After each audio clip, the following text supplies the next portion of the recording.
ايه ده؟ مسابقة طبخ نينجا؟ يا جدعان دي فرصتي اوريهم يعني ايه كشري نينجا. شايفين يا ساسكي؟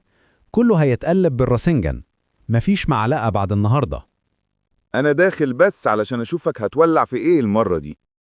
ماشي يا سيدي، أنا داخلة المسابقة وهوريك يعني إيه أكلة تتاكل. يا نهار ابيض، الحلة ولعت. حد يطفي قبل ما الكشري يتحول نينجا فعلا. هو ده اللي اسمه كشري تفجيري؟ يا نهار أبيض، الطبق بتاعه بينفجر، ده داخل حرب مش مطبخ. بس للحق ريحة الكشري طالعة جامدة قوي.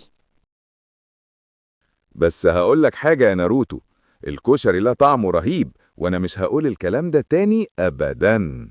النتائج جاهزة. المركز الأول يروح لناروتو المصري. طبق غريب، بس بصراحة فيه روح النينجا ومذاق الحارة المصرية.